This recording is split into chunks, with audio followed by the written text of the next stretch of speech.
Blessed morning to us all. Guys, ito nag-imbento ako ng pang-merienda gawa ko kasi sayang din naman yung leftover na yung kamuti at saka potato. Ayan oh. So, ginawa ko, nagbalat ako, tapos ito, nagmash ako ng potato at saka sweet kamote para na ginawa kong pang-dessert namin. So, ang hinalo ko nito is yung all-purpose flour,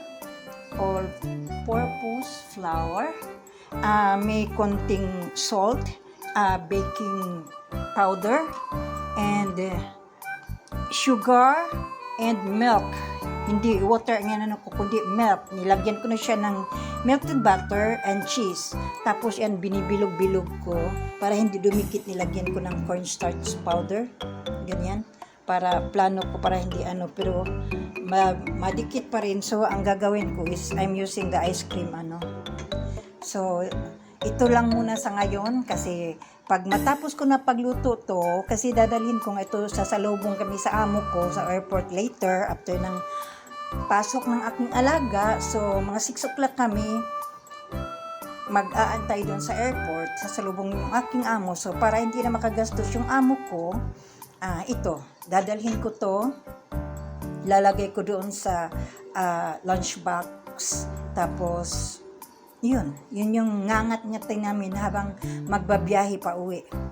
Hopefully magugustuhan nila kasi sayang din talaga kung itatapon. So sa panahon ngayon na mahal lahat, diskarte na lang tayo kung ano yung magagawa natin na hindi naman masasayang yung mga binibili natin na binabayaran din naman natin, di ba? So this is it. Later ko na ipapakita muli yung finished product nito. So, muna, pasiunang pasalamat na lang muna itong gagawin ko sa pagsubaybay nyo sa aking channel. Maraming salamat guys. Itutuloy ko later pag nakaluto na po. Ayan na siya, binibilog-bilog ko using the ice cream scooper.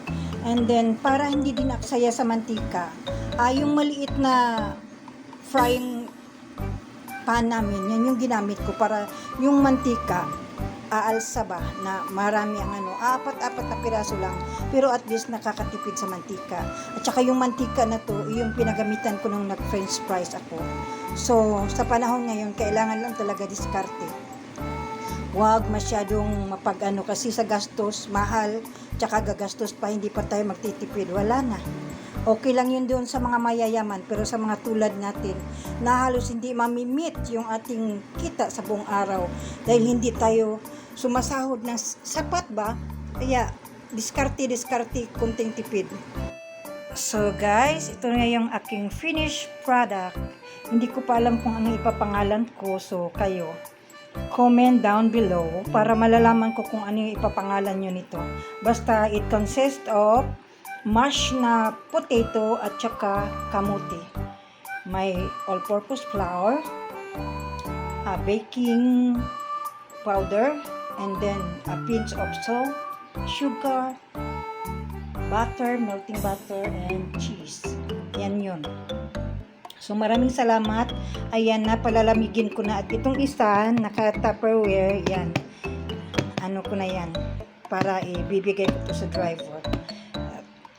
Sa amo ko, din sa alaga ko. Ito, paghatian namin ng driver. Or else, ibibigay ko na lang sa driver para kahit pa paano, meron siyang madadala din sa pamilya niya. So, this is for now. Maraming salamat sa inyong pagtiyagang panunood sa aking channel. And thank you so much. Comment down below kung ano ipapangalan natin dito. Okay? Thank you. God bless us all.